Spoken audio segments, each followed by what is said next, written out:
দর্শক, চাকরির বাজারের প্রতি পর্বে আমাদের সাথে নিয়মিত একজন অতিথি উপস্থিত থাকেন, যার মাধ্যমে চাকরি প্রার্থীরা বিভিন্ন ধরনের পরামর্শ পেয়ে থাকেন। আজ আমাদের সাথে আছেন ASM Rahmatullah, deputy country director, save the children. কথা বলবো তার সাথে।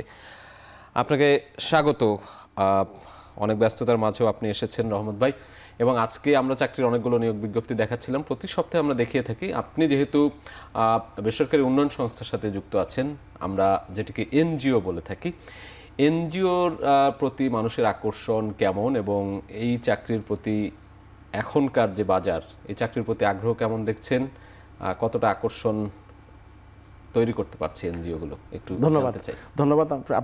আপনাকে এবং আপনার মাধ্যমে সকল দর্শককে যারা দেখছেন, এবং এখন টিভিকেও ধন্যবাদ আমাকে আমন্ত্রণ জানানোর জন্য। আমার কাছে মনে হয় যে আপনি একটা ভালো একটা প্রশ্ন করেছেন।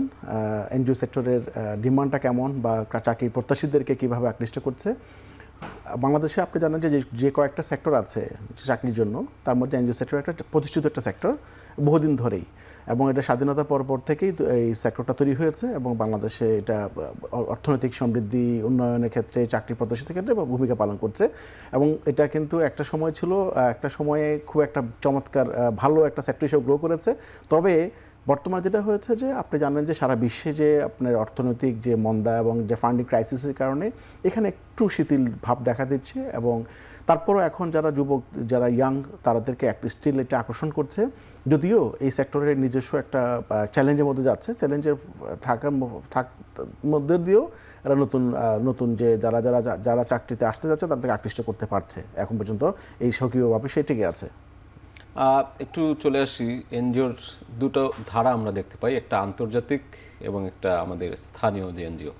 এই দুটোর মধ্যে পার্থক্য কেমন, এবং যারা চাকরি প্রার্থী তারা আসলে কোনটা দিয়ে শুরু করলে ভালো হবে? অনেকেই দেখি যে আগে স্থানীয় এনজিওতে কিছুদিন কাজ করে 2 বছর, 4 বছর, 5 বছর একটা অভিজ্ঞতা নিয়ে তারপরে আন্তর্জাতিক যে এনজিওগুলো রয়েছে সেখানে চাকরির জন্য অ্যাপ্লাই করে। প্রক্রিয়াগুলো আসলে কেমন দুটো ধারার? আচ্ছা, আসলে বেসিক্যালি ধারা একটাই, দুটো ধারা না। এটা হলো যে আসলে দুই ধরনের প্রতিষ্ঠান, তার দুই ধরনের কাজ করে। স্থানীয়, আমি যেটা বলবো সেটা হচ্ছে যে যারা এই সেক্টরে আসতে চান এবং এই সেক্টরকে ক্যারিয়ার হিসেবে নিতে চান, আমি বলবো তাদেরকে আসলে শুরু করা উচিত স্থানীয় জায়গা থেকে। এখন এটা ডিপেন্ড করবে তার যোগ্যতা, তার চাহিদা এবং তার যে প্রস্তুতির উপর নির্ভর করবে। কিন্তু কেন বলছি আমি স্থানীয় কথাটা, কারণ হচ্ছে যে এটাকে যদি আপনি ক্যারিয়ার হিসেবে দেখতে চান, তাহলে শুরু থেকে যদি আপনি নিজেকে তৈরি করতে চান, এবং প্রথম 5 বছর লাগে একটা আসলে আপনি প্রথম 5 বছর যে ক্যারিয়ার যে গ্রোথটা আপনাকে কিন্তু ঠিক করে দেয় পরবর্তীতে সময়ে যে আপনার লিডারশিপের যে পাথওয়েটা। তো সেজন্যই মনে করি যে, এবং এখানে একটা এনজিও সেক্টরের সবচেয়ে বড় যে সুযোগটা, এখানে কাজ করলে শুধুমাত্র চাকরি নয়, চাকরির পাশাপাশি মানুষকে জানা, মানুষকে বোঝা এবং মানুষের সমস্যাকে সমাধান করতে পারে তারা একেবারে থেকে মানে মাঠে থেকে, এবং তাদের সাথে যুক্ত হয়ে। তো সেই জায়গা থেকে আমি বলবো যে এখান থেকে স্থানীয় পর্যায়ে থেকে কাজটা করা হচ্ছে। এবং এনজিও সেক্টরের কাজ আরেকটা জিনিস হয়, নেগোসিয়েশন স্কিল ডেভেলপ করে, কমিউনিকেশন স্কিল ডেভেলপ করে, সরকারের বিভিন্ন প্রায়োরিটিগুলো বুঝতে পারে, ডোনারদের প্রায়োরিটিগুলো বুঝতে পারে, জনগোষ্ঠী কী চাচ্ছে সেটা বুঝতে পারে, এবং এর মধ্যে দিয়ে একটা সে ক্রিটিক্যাল থিঙ্কিং এবং প্রবলেম সলভিং স্কিলটা ডেভেলপ করে। সেটা পরবর্তীতে কিন্তু তার ক্যারিয়ারের যে ডেভেলপমেন্টের এবং লিডারশিপ ডেভেলপমেন্টের পাথওয়েটা তৈরি হয়। যোগ্যতার অনেকগুলো কথা বললেন আপনি। এই যোগ্যতার জায়গায় যদি আসি, তাহলে আপনারা যারা দীর্ঘদিন এই সেক্টরে আছেন, এখন যারা নতুন, তাদেরকে আসলে কিভাবে গ্রহণ করছেন? কোন কোন যোগ্যতার আলোকে তাদেরকে নিয়োগ দেওয়া হচ্ছে, সেই জায়গাটা একটু জানতে চাই। কি যোগ্যতা থাকতে হবে? থ্যাংক ইউ সো মাচ, এটা খুবই চমৎকার ভালো প্রশ্ন। যোগ্যতা তো আসলে প্রথম যেটা হয় যে এন্ট্রিটা তো আসলে একাডেমিক যে ডিগ্রিটা, এটা এন্ট্রি দেয় আমাদেরকে। কিন্তু তারপরে প্রত্যেকটা পদের যে আপনি যে দেখাচ্ছিলেন যে সমস্ত পদগুলো আপনি যে আমাদের যে সার্কুলারগুলো দেখালেন, সেখানে আমরা দেখেছি যে কী ধরনের যোগ্যতা, কিন্তু যোগ্যতার পাশে কিছু টেকনিক্যাল স্কিল পদভিত্তিক চায়। কিন্তু আমি মনে করি যে এখন আরেকটা স্কিলস এখন আমরা দেখতে চাই, সেটা মেটা স্কিল। আমরা এখন প্রশ্ন করতে চাই এইভাবে যে তুমি কিভাবে যে এই যে সময়টা আমরা পার করছি এখন বর্তমান সারা বিশ্বে, যে অ্যাডাপ্টেবিলিটি, অ্যাজাইলিটি এবং ক্রিটিক্যাল থিঙ্কিং, প্রবলেম সলভিং, এটাকে কিভাবে তুমি টেকনিক্যাল স্কিলস এবং তোমাদের যোগ্যতা, একাডেমিক যোগ্যতার বাইরে তুমি সলভ করতে পারছো, সেটাকেও দেখা হয়। এটা কিন্তু প্রায়শই এখন দেখা হচ্ছে বিভিন্ন জবের ক্ষেত্রে, সেটা এন্ট্রি পয়েন্টের ক্ষেত্রে দেখা হয়, দেখেন সেখানে দেখা হয় তার অ্যাডাপ্টেবিলিটি এবং হলো যে তার অ্যাজাইলিটি স্কিলটা কেমন, আন্ডারস্ট্যান্ডিংটা কেমন। আবার ধীরে ধীরে সে যখন ডেভেলপড হয় এবং অন্যান্য পজিশনে যায় তখন এটা দেখা হয়, এবং এটা দেখে কিন্তু তার পরবর্তী ধাপগুলোকে নির্ধারিত হয়। তো সে জায়গা থেকে আমি বলবো যে একাডেমিক যোগ্যতা একটা আছে, টেকনিক্যাল স্কিল সেটা আছে, এই সাথে হচ্ছে মেটা স্কিলটা খুব ইম্পর্টেন্ট। এছাড়াও যে চ্যালেঞ্জগুলো রয়েছে, আপনি বললেন যে একেবারে জনগোষ্ঠীর সাথে, একেবারে তৃণমূল জনগোষ্ঠীর সাথে কিন্তু এনজিওগুলো কাজ করে থাকে। আমি গণমাধ্যম কর্মী হিসেবে আমার অভিজ্ঞতা হয়েছে বিভিন্ন জায়গায় গিয়ে তাদের সাথে কাজ করার। সেই জায়গায় কিন্তু অনেকগুলো চ্যালেঞ্জ আমরা দেখতে পাই। সেই চ্যালেঞ্জগুলো মোকাবেলার উপায় কি, বা সেগুলো কিভাবে আপনারা কাজ করেন? সেটার জন্য যেটা হয় যে যখন যে একজন কর্মী যখন সম্পৃক্ত হয় কাজের মধ্যে দিয়ে, তাকে তো কন্টিনিউয়াস ডেভেলপমেন্ট প্রসেসের মধ্যে থাকি আমরা বলি তাকে প্রথমে তাকে নিয়োগ দেয়া, তাকে ডেভেলপ করার জন্য, স্কিলস ডেভেলপমেন্টের জন্য বিভিন্ন রকমের যে তাকে যে ক্যারিয়ার ডেভেলপমেন্টের জন্য তাকে ডেভেলপ করার জন্য কিছু পদ্ধতি থাকে, সেটাও থাকেই। সেটা প্রতিটা প্রতিষ্ঠান থাকে, প্রতিটা পদের থাকে, পদের স্পেসিফিক থাকে। এর বাইরে যেটা আমি আপনাকে বললাম যে এখন যে মেটা স্কিল বা communication skill, problem solving skill, এটার উপর জোর দেওয়া হয়। কারণ সে যখন মাঠে যায়, সে যখন একটা পরিস্থিতি সে মোকাবেলা করে, সে কিন্তু তার মতো করে সে মোকাবেলা করতে হয় তাকে, এবং সেখানে অনেক কমপ্লেক্সিটি তৈরি হয়, এবং সেই কমপ্লেক্সিটি সে যদি যত দক্ষভাবে করতে পারবে, সে তত বেশি দক্ষ জনগোষ্ঠী একজন লিডার হিসেবে সে প্রতিষ্ঠিত পাবে। তো সেই জায়গা থেকে আমার মনে হয় যে এই যে চ্যালেঞ্জগুলোকে এক একটা চ্যালেঞ্জ এক এক রকম হয়, কোনো সমান্তরাল নয়, এটা কেস বাই কেস দেখতে হয়, এবং সেখানে যে সমস্ত বিষয়গুলো দরকার হয় সেগুলোর জন্য যে প্রয়োজনীয় দক্ষতা সেটা দেওয়া হয়, এবং পাশাপাশি তাকে টেকনিক্যাল সাপোর্টও দেওয়া হয়, ম্যানেজমেন্ট থেকে সাপোর্ট দেওয়া হয়, তার টিমের কাছ থেকে সাপোর্ট দেওয়া হয়, এবং কমিউনিটির কাছ থেকে সে সাপোর্টটা পায়। এই চ্যালেঞ্জের বাইরে গিয়েও অনেক ধরনের সুবিধার বিষয়গুলো রয়েছে এনজিওতে। সেই জায়গাটা একটু শুনতে চাই। যারা চাকরি প্রার্থী আছে তারাও নিশ্চয়ই এটা নিয়ে জানার আগ্রহ রয়েছে যে এনজিওতে আসলে সুবিধাগুলো কি কি, সেটা স্যালারির দিক দিয়ে হোক বা অন্যান্য যে সুযোগ সুবিধা কোম্পানি থেকে হোক, এই সুবিধাগুলো কি কি পাবে তারা? আমি সুবিধাকে এই দিকের আকর্ষণের জায়গাটা একটু জানতে চাই। আমি এটাকে দুটা ভাগে ভাগ করব। একটা ভাগ হচ্ছে যে অর্থনৈতিক ভাগ, যেটা আপনি স্যালারি বলেছেন, কম্পেনসেশন। আরেকটা বলবো তার যে সফট সাইড অফ ইট, এবং তার কেরিয়ার ডেভেলপমেন্টের ক্ষেত্রে যেটা হয়। তো প্রথমত হচ্ছে যে প্রতিটা পদের, প্রতিটা সংগঠনের যে স্যালারি স্কেল, সেটার সাথে সাথে সেগুলো পায়, এবং তার সাথে একটা সংগঠনের যে পলিসি থাকে, প্রভিডেন্ট ফান্ড, গ্র্যাচুইটি এবং আদার্স, সেগুলো থাকে, এবং সাধারণত এনজিওগুলো সপ্তাহে 2 দিন ছুটি একটা থাকে, এবং ফ্লেক্সিবিলিটি থাকে এখানে। এবং এখনকার সময় কিন্তু আপনি দেখবেন যে ওয়ার্ক ফ্রম হোম, সে কোথায় কাজ করছে সেটা মুখ্য বিষয় নয়। সে আমেরিকায় বসে বাংলাদেশের কাজ করতে পারে, সে কক্সবাজারে বসে ঢাকায় কাজ করতে পারে, সে ঢাকা বসে কক্সবাজার কাজ করতে পারে, সব কিছু কিন্তু এগুলো এক ধরনের সুবিধা। আরটা যেটা সফটওয়্যার যেটা বলবো, সেটা হচ্ছে যে এখানে নেতৃত্ব বিকাশের যে সুযোগটা তৈরি করা হয়, তার স্কিলস ডেভেলপ হয়, এবং সে এখান থেকে সে ভবিষ্যতের জন্য লিডার হিসেবে তৈরি হতে পারে। সেই যে ট্রেনিংগুলো পায়, সেখান থেকে যে সমস্ত কোর্সগুলো পায়, সেই সমস্ত যে লার্নিংগুলো পায়, পিয়ার নেটওয়ার্ক থেকে পায়, তার লাইন ম্যানেজার কাছ থেকে পায়, এবং তার বিভিন্ন অর্গানাইজেশন থেকে বিভিন্ন ট্রেনিংগুলোতে সে সম্পৃক্ত হতে পারে। এগুলো থেকে এক ধরনের কিন্তু ভবিষ্যতের জন্য সে প্রস্তুত হতে পারে, এবং আমি ওটার বেশি জোর দিব আমি নিজেও। কারণ আমি বিশ্বাস করি যে আসলে অর্থনৈতিক সমৃদ্ধিটা, অর্থনৈতিক যে প্রগ্রেসটা, মানে যে আমাদের, সেটা ডিপেন্ড করে হচ্ছে যে আমি নিজেকে কতটুকু প্রস্তুত করতে পারলাম। সেই প্রস্তুতির ক্ষেত্রে এই এনজিও সেক্টরে আমি দেখেছি যে এই সুযোগটা আছে সবসময়। রহমত ভাই, আমরা আরও কথা বলবো, তবে তার আগে ছোট্ট একটা বিরতি নিয়ে আসতে চাই। Thank you. একটা বিরতি, ফিরছি একটু পরেই, সাথেই থাকুন।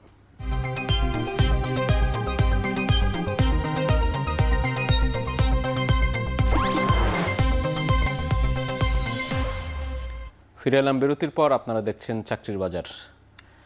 রহমত ভাই, আমরা বিরতির আগেও বেশ অনেকগুলো কথা বলছিলাম এনজিও সেক্টর নিয়ে। এবার একটু জানতে চাই যে এনজিও সেক্টরে চাকরি যে আছে বা কাজের সুযোগ আছে, এখানে তরুণরা কেন আগ্রহ দেখাবে, এর একটু ব্যাখ্যা জানতে চাই। Thank you so much. একটু চমৎকার প্রশ্ন, এবং বর্তমান সময়ে খুবই প্রাসঙ্গিক। আমাদের যে তরুণ জনগোষ্ঠীর সংখ্যা অনেক বেশি আমাদের দেশে, আমাদের যে পপুলেশন পিরামিড অনুযায়ী, এবং তাদেরও চাকরি দরকার আমাদের বাস্তব যে বাজার ভিত্তিক ইয়েতে। তো সেক্ষেত্রে আমি মনে করি যে এনজিও সেক্টর তাদের জন্য যেটা দিতে পারে, এবং তারা কেন আসতে চায় জায়গাটা থেকে, সেটা হচ্ছে ভবিষ্যৎ নেতৃত্ব বিকাশের ক্ষেত্রে এটি একটি চমৎকার ক্ষেত্র হিসাবে কাজ করতে পারে। যদিও আমি বলেছি যে এই সেক্টরটা আগের মতো একটু স্ট্রাগলের মধ্যে যাচ্ছে, নানা ধরনের আপস অ্যান্ড ডাউনসের মধ্যে যাচ্ছে, তারপরও স্টিল এটা একটা চমৎকার জায়গা, এবং তরুণদের কাছে নতুন নতুন আইডিয়া আছে। আমরা বলি তরুণরা আমরা আগামীর ভবিষ্যৎ, আমি বলি তরুণরা হচ্ছে মানে আমাদের অংশীদার। সো তরুণ যদি অংশীদার হয় তাহলে সব জায়গাতে তারা সম্পৃক্ত হবে, তারা সেই জায়গাটায় আসবে এবং সেখানে নেতৃত্ব বিকাশ হবে, তারা দায়িত্ব নেবে এবং তারা নেতৃত্ব বিকাশ করবে এবং তাদের মধ্য দিয়ে আগামী বাংলাদেশ বিনির্মাণ হবে। তো সেই জায়গা থেকে আমি মনে করি যে তরুণদের জন্য একটা চমৎকার জায়গা।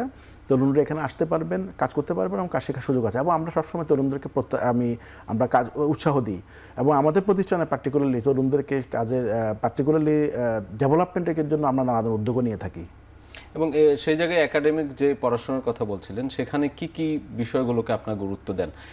কমিউনিকেশন বা ডেভেলপমেন্ট স্টাডিজ কিংবা সমাজবিজ্ঞান, এই কোন কোন সাবজেক্ট থেকে আসা স্টুডেন্টরা বা শিক্ষার্থীরা বেশি গুরুত্ব পায়? কি দেখেন আপনারা সেই জায়গায়? এটা আসলে নির্ভর করে হচ্ছে যে কোন পদের জন্য আমরা কথা বলছি। অনেক সময় কিছু পদ আছে যে ফাইন্যান্সিয়াল, সেখানে ফাইন্যান্সিয়াল স্কিলটা দরকার হয়, তার ওই ধরনের একাডেমিক ব্যাকগ্রাউন্ডটা দরকার হয়। কিছু আছে যে সাপ্লাই চেন, সেখানে দেখা যাচ্ছে ওই ধরনের সম্পর্কিত হয়।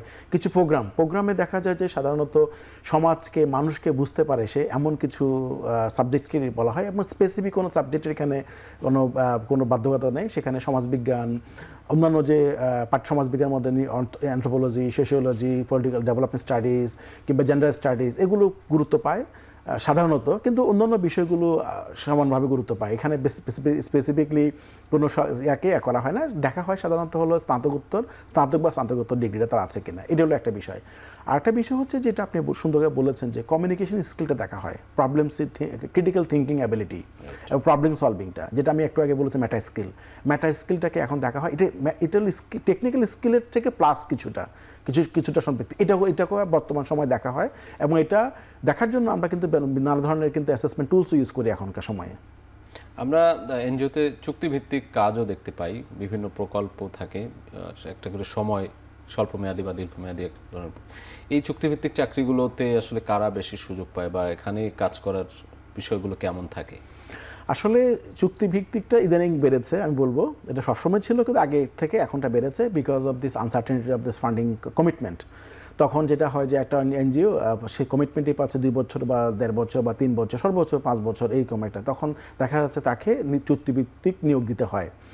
তো দেখা যায় চুক্তিভিত্তিকের ক্ষেত্রে নির্দিষ্ট কোনো চয়েস নাই, যে কেউ, আমি যেটা বলেছি যে ফাইন্যান্স ডিপার্টমেন্ট, প্রোগ্রাম ডিপার্টমেন্ট কিংবা কমিউনিকেশন ডিপার্টমেন্ট, যে সমস্ত ডিপার্টমেন্টগুলো দিয়ে অর্গানাইজেশন চলে, একটা অর্গানাইজেশনকে চালাতে হয়, সেই জায়গাগুলোতেই আপনার এখানে হয় এবং তারা নিয়োগগুলো পায়। নিয়োগের ক্ষেত্রে যেটা হয় এটা হলো যে 2 ধরনের কন্ট্রাক্ট থাকে বা 2 ধরনের নিয়োগের প্রক্রিয়া থাকে। একটা হলো চুক্তিভিত্তিক নিয়োগ, একটা হচ্ছে যে তার দীর্ঘস্থায়ী নিয়োগ। তো দীর্ঘস্থায়ীটা আসলে বেসিক্যালি চুক্তিভিত্তিক দীর্ঘস্থায়ী আমার কাছে আসলে টু মি এনজিও সেক্টরে একই রকম মনে হয়, বিকজ ইটস টোটাল দুটাই ডিপেন্ড করে ফান্ডিং কমিটমেন্টের উপরে। তো ফান্ডিং কমিটমেন্ট যদি আমার থাকে সেক্ষেত্রে তো আসলে এটা যেটাকে আমি চুক্তিভিত্তিক না বলে আমরা দীর্ঘমেয়াদী বলি, সেটাও কিন্তু ফান্ডিং কমিটমেন্ট নির্ভর করে। রাইট, আমরা একেবারে শেষ দিকে আছি। সবশেষ যদি আপনি পরামর্শ দেন যে যারা তরুণ আসতে চায়, চাকরির বাজারে ঢুকতে চায়, প্রবেশ করতে চায়, এনজিওর সাথে যুক্ত হতে চায়, তারা কিভাবে ভালো করবে, কিভাবে তারা এখানে যুক্ত হতে পারবে, এবং যারা ইতিমধ্যে এই চাকরিতে আছে তারা কিভাবে ভবিষ্যতে ভালো করতে পারবে, খুব সংক্ষেপে যদি বলেন। ধন্যবাদ, থ্যাংক ইউ। আমার কাছে মনে হয় যে আমি তরুণদের উদ্দেশ্যে একটা কথা বলবো, সেটা হচ্ছে যে এনজিও সেক্টরে কাজ করতে গেলে সে শুধু চাকরি করবে না, চাকরির পাশাপাশি সে মানুষের সাথে মিশতে পারবে, মানুষের সমস্যাকে কাছ থেকে দেখতে পারবে এবং সমস্যার সমাধানে সে একদম অংশীদার হতে পারবে, যেটা বলেছে তরুণরা আগামীর অংশীদার। তো সেই জায়গা থেকে আমি বলবো এই অংশীদার হতে গিয়ে সে যখন দেখবে প্রবলেম সলভিংটা জয়েন্টলি করছে, কালেকটিভলি করছে, তার এক ধরনের কিন্তু কনফিডেন্স এবং লিডারশিপ তৈরি হয়, যেটি তার আগামীতে তার যে নেতৃত্ব বিকাশ এবং তার চাকরির ক্ষেত্রে আগামী সম্ভাবনাগুলোকে বাড়িয়ে দেয়। তো আমি বলবো যে তরুণদেরকে এই জায়গাটা চিন্তা করা। দ্বিতীয়ত হচ্ছে যে পথ কোনো বিষয় নয়, কাজটা শুরু করা এবং পারলে স্থানীয় জায়গা থেকে শুরু করা। আমাদের মধ্যে একটা মিথ আছে যে আমরা খুব শুরুতে ঢাকা ভিত্তিক, শুরুতে আইএনজিও, শুরু থেকে ইউএন না করে সে একদম স্থানীয় পর্যায়ে থেকে শুরু করা উচিত আমি মনে করি, এবং আস্তে আস্তে তার পাথরটা ডেভেলপ করা উচিত। ওকে, অনেক ধন্যবাদ রহমত ভাই। আপনার যে পরামর্শগুলো সেগুলো নিশ্চয়ই চাকরি প্রার্থীদের কাজে লাগবে ভবিষ্যতে। অসংখ্য ধন্যবাদ আমাদের এখানে আসার জন্য। আপনাকে অনেক ধন্যবাদ। দর্শক, এতক্ষণ সাথে থাকার জন্য সবাইকে ধন্যবাদ। দেখা হবে পরবর্তী সপ্তাহে। তবে আপনার কোম্পানির যে কোনো নিয়োগ বিজ্ঞপ্তি প্রচারের জন্য আমাদের সাথে যোগাযোগ করুন, এবং যারা চাকরির জন্য আবেদন করতে চাচ্ছেন তারা আমাদের ইমেইলে আপনার সিভি পাঠিয়ে রাখতে পারেন। আপনার কোম্পানি বা প্রতিষ্ঠানের নিয়োগ বিজ্ঞপ্তি এবং সিভি পাঠানোর ঠিকানা চাকরিরবাজার@এখন.tv। শেষ করছি চাকরির বাজার। এখন টেলিভিশন ওয়েবসাইটে দেখতে ভিজিট করুন এখন.tv। এছাড়া ফেসবুকে দেখতে ভিজিট করুন facebook.com/tv.এখন, ইউটিউবে দেখতে ভিজিট করুন youtube.com/c/echontv।